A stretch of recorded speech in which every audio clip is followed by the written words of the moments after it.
राधा वल्लभ श्री हरिबन, राधा वल्लभ श्री हरिबन। ओम श्री परमात्मने नमः। श्री गणेशाय नमः। साधना और नारी जीवन का चरम लक्ष्य। जीवन का चरम लक्ष्य आनंद ही। संसार में जितने प्राणी हैं वे सब एकमात्र आनंद की ही खोज में है। दुख में रहना मनुष्य तो क्या, कोई भी प्राणी नहीं चाहता। अतः सुख के लिए ही मनुष्य का सारा प्रयत्न है। इसी को पाने के लिए वह या तो भोगों की ओर दौड़ता है या उनकी ओर से उदासीन होकर अपवर्ग की खोज में लग जाता है, जिससे अपवर्ग की प्राप्ति हो जाती है। उसे तो फिर कुछ करना नहीं रहता। किंतु जो लोग भोगों में रम रहे हैं उनकी दौड़ धूप कभी शांत नहीं होती। वो एक से एक बढ़कर विलास सामग्री संचित करते हैं। नित्य नए नए आमोद प्रमोद के साधनों का आविष्कार करते हैं, परंतु क्या इनसे उन्हें शांति मिलती है? ये तो उनकी भोग विलासा को बढ़ावा देना उन्हें और भी अधिक अशांत कर देते हैं। इनके माया जाल में फंसकर वे और भी अधिक भटकने लगते हैं। इनके पीछे भटकते हुए शांति को आशा रखना तो ऐसा ही है जैसे कोई घृत की धारा छोड़कर अग्नि को शांत करना चाहे। आजकल हमारी दशा ऐसी हो रही है जैसे किसी की सुई गुम हो घर में और वह प्रकाश न होने के कारण उसे ढूंढे बाजार में। हमें शांति पाने के लिए कहीं बाहर जाने की आवश्यकता नहीं है। वह जहाँ खोई है उसे वही ढूंढना चाहिए। शांति का वो घर तो तुम्हारा हृदय ही है। तुम अज्ञान अंधकार के कारण उसे उपलब्ध नहीं कर रहे हो। तनिक ज्ञान दीपक जलाओ, वह तुरंत तुम्हें मिल जाएगी। उस सच्ची शांति के मिलने पर भोग विलास तथा शोक श्रृंगार के सकारात्मक रोगों से तुम्हें सदा के लिए बिल्कुल छुटकारा मिल जाएगा और तुम्हें वह पद प्राप्त होगा जहाँ पहुँचने पर किसी प्रकार का भय नहीं रहता। मृत्यु की भी मृत्यु हो जाती है और फिर कभी उस स्थिति से पीछे नहीं लौटना पड़ता इत्यादि। श्रुति और स्मृति भी इसी परम पद का महत्व गा रही है। इस पद को जान लेने पर मनुष्य की कोई अभिलाषा शेष नहीं रहती।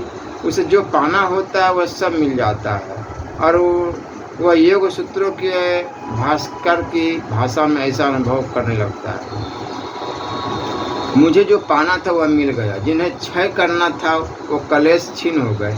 जिसका छेदन न होने से जीव जन्म कर मरता और मरकर जन्म लेता है, वह संसार चक्र अपनी ग्रंथियों के शिथिल हो जाने से कट गया। इस परम पद का साक्षात्कार हो जाने पर क्या नहीं मिल जाता। हृदय की गांठ खुल जाती है, सारे संशय नष्ट हो जाते हैं तथा सारे कर्म छीन हो जाते हैं। अतः मनुष्य का प्रधान कर्तव्य इस परम पद को प्राप्त कर लेना ही है। साधना किसे कहते? इससे यह तो निश्चय हो गया कि परमात्मा की प्राप्ति के सिवा मनुष्य की कोई अन्य गति नहीं है।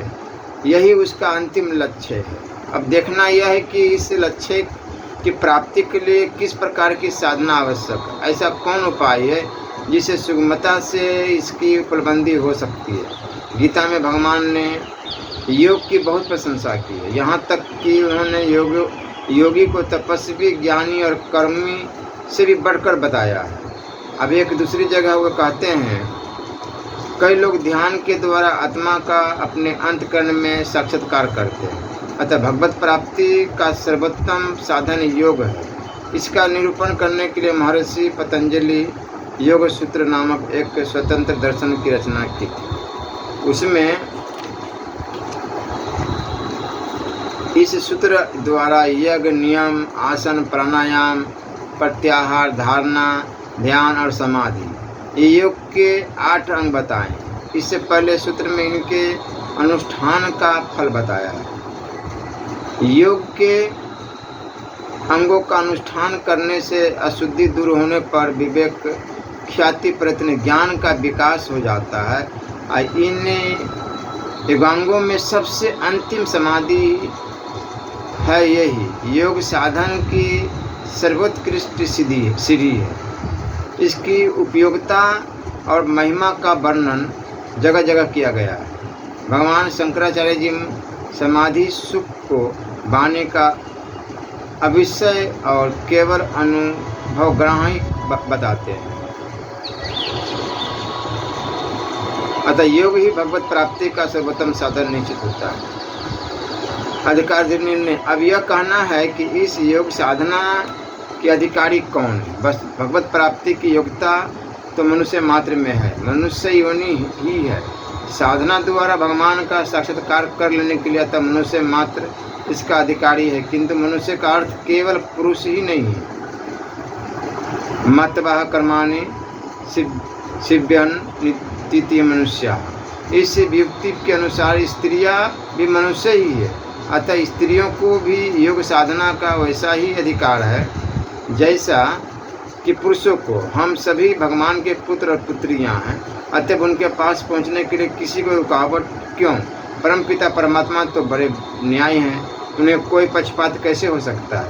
वे तो अपनी पुत्रियों को पुत्रों की अपेक्षा भी अधिक प्यार करते हैं। कुछ लोगों का विचार है कि स्त्रियां तो मंदमती, अपवित्र और अबला है, उनमें भगवत भजन की योग्यता नहीं है और न उनका योग मार्ग में प्रवेश हो ही सकता है। परंतु ऐसी बातों में सार कुछ भी नहीं है। शारीरिक दृष्टि से तो स्त्री पुरुष सभी अपवित्र है। सभी के शरीर में हड्डी, मांस, रुधिर आदि अपवित्र वस्तुएं ही भरी पड़ी हुई है। परंतु यदि पुरुषों के समान स्त्रियों में भी भगवत साक्षात्कार की उत्कंठा और योग्यता है तो वे भी उसके अधिकार से वंचित कैसे की जा सकती है। साधना में तो श्रद्धा और सरलता से ही अधिक सफलता मिल सकती है और ये गुण बुद्धि प्रधान पुरुषों की अपेक्षा हृदय प्रधान नारियों में अधिक है। इसलिए कोई कारण नहीं है कि स्त्रियों के साधन में सफलता न मिले। स्त्री कोई ऐसी घृणित वस्तु नहीं है। घृणा के योग्य तो पुरुषों की अपनी ही भोग लिपासा से उत्पन्न हुई उनके प्रति आसक्ति ही है। यदि स्त्री रूप और स्त्री नाम में ही कोई दोष होता तो साक्षात भगवान श्री भगवान ही जगत जननी दुर्गा के रूप में क्यों पूजे जाते और भावुक भक्त उन्हें करुणामय माँ कहकर क्यों पुकारते। भगवान ने तो स्वयं गीता में कहा है, मैं स्त्रियों में कीर्ति, श्रीवाणी, स्मृति, मेघा, धृति और क्षमा हूँ। जिस प्रकार ये 7 देवियाँ भगवान की विभूति है, वैसे ही साधना देवी भी तो स्त्री ही है। वे स्नेह और श्रद्धा से स्वागत करने वाली अपनी सजातियाँ नारियों से दूर दूर रहना ही क्यों चाहेगी। अतः भगवत प्राप्ति के लिए किसी जाति विशेष या लिंग विशेष की आवश्यकता नहीं है। भगवान को तो निश्चल भाव से भजता है, वही प्यारा है। गीता में भी स्वयं कह रहे हैं कि हे पार्थ, मेरा आर्य से लेकर तो जो पाप योनियाँ तथा स्त्री, वैश्य और शूद्र है वे भी परम गति लाभ कर लेते हैं। इससे अधिक भगवान के भजन और भगवत प्राप्ति का सबका अधिकार घोषित करने वाली कौन विधि होगी। अतः इसमें कोई संदेह नहीं कि स्त्रियों को भी ब्रह्म ज्ञान का पूर्ण अधिकार है। वेद भगवान भी पुरुष की अपेक्षा स्त्री की उत्कृष्टता घोषित करते हुए कहते हैं कि यह प्रसिद्धि है कि हीन और ईश्वर आराधना न करने वाले पुरुष से स्त्री शशि परस्तर और वैश्य अधिक धर्मनिष्ठ होती है। इन सब बातों से निश्चय होता है कि साधना का अधिकारी कोई लिंग विशेष नहीं, अपितु पवित्रता ही साधना की सीढ़ी है। वह चाहे पुरुषों में हो चाहे स्त्री में हो। गृहस्थ आश्रम में और साधना बहुत लोगों का विचार है कि गृहस्थ आश्रम साधन में बाधक होता है। परंतु बात तो किसी भी मार्ग में अग्रसर होने में सुविधा ही रहती है। अतः यदि स्त्री और पुरुष परस्पर विवाह बंधन में बंध कर भगवत प्राप्ति को ही अपना लक्ष्य बनाकर चले तो अपनी संयुक्त शक्ति से तो वे अकेले ही अपेक्षा अधिक सरलता से इस संसार को पार कर सकते हैं। वेद भगवान भी कहते हैं, या दंपति समनसा सुनते आच धावतम देवासो नित्य या शिरा। जो दंपति एक साथ एक मन होकर प्रार्थना उपासना के द्वारा परमात्मा के निकट जाते हैं, उन्हें कदापि कलेश पीड़ित नहीं करते। अतः विवाह बंधन से तो हम सब प्रकार के लौकिक और पारलौकिक बंधनों को सुगमता से खोल सकने के लिए ही बनते हैं, भोगों में बंधने के लिए नहीं। गृहस्थ आश्रम एक प्रकार का शिक्षालय है।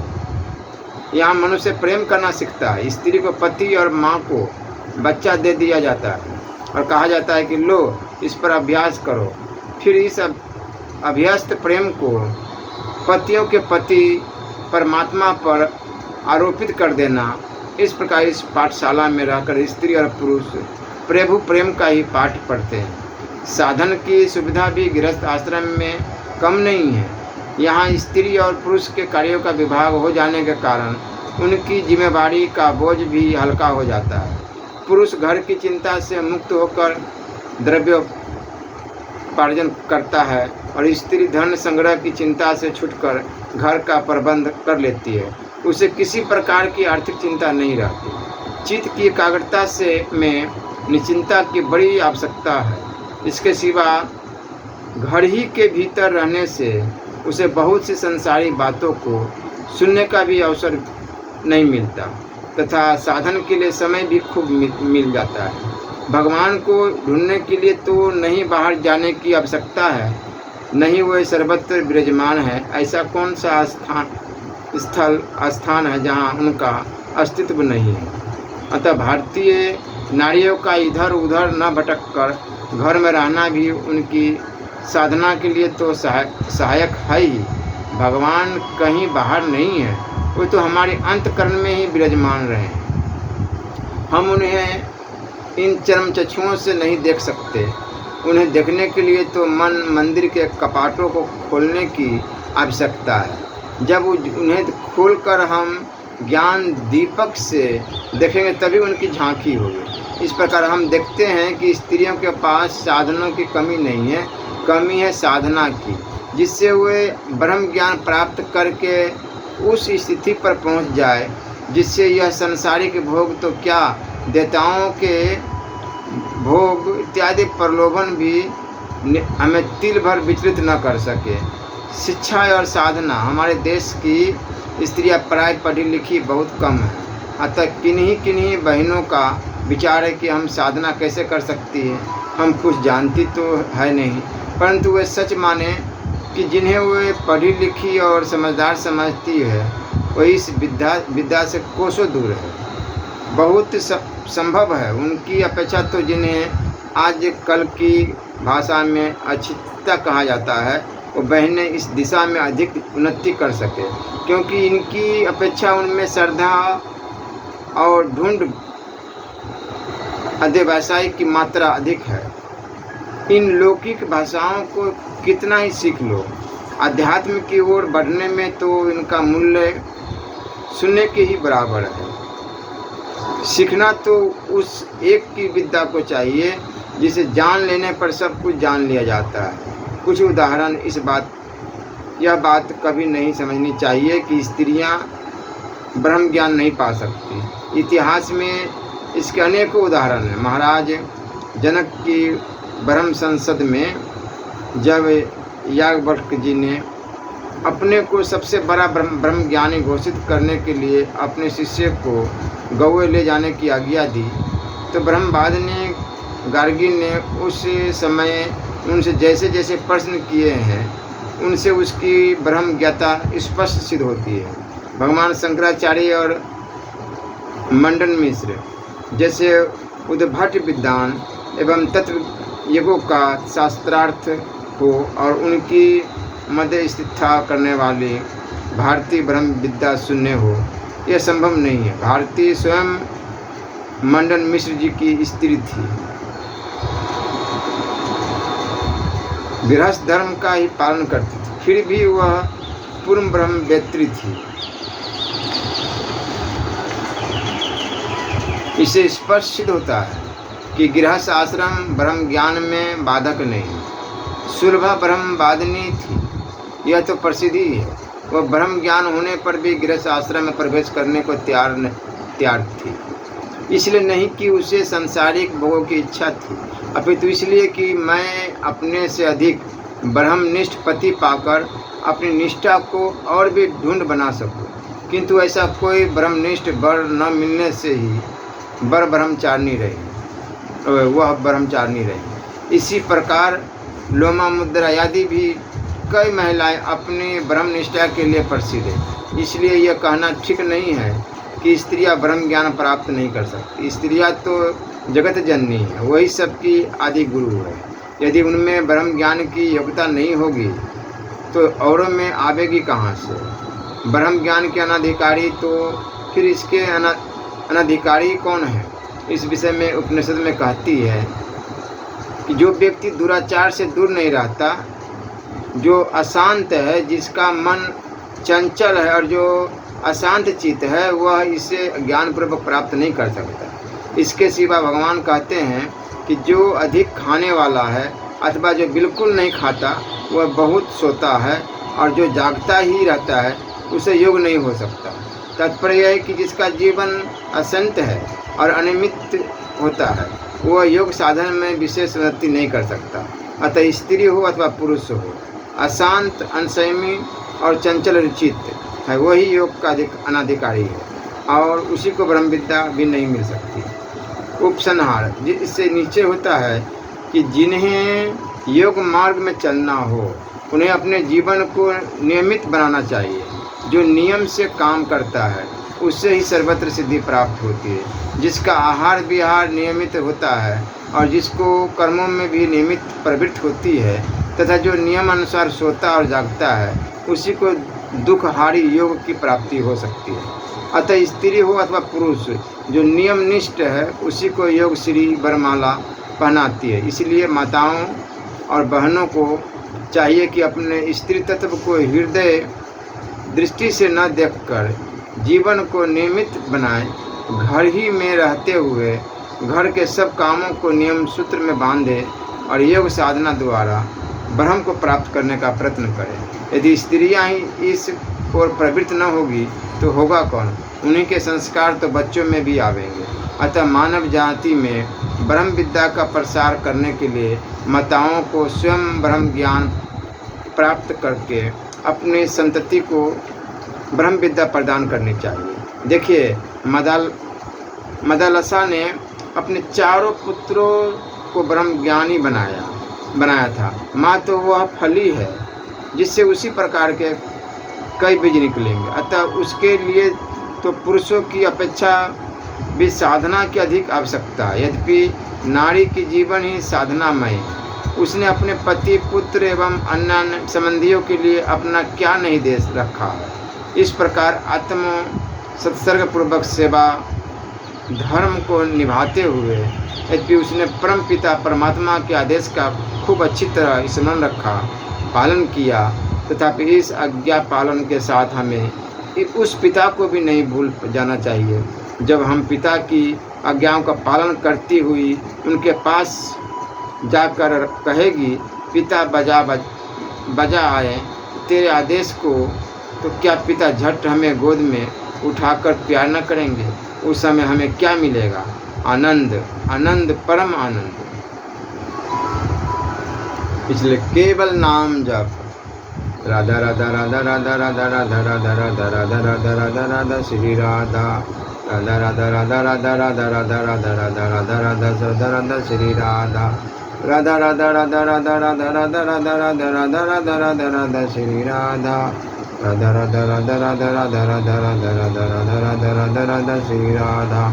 श्री राधा वल्लभ लाल की जय।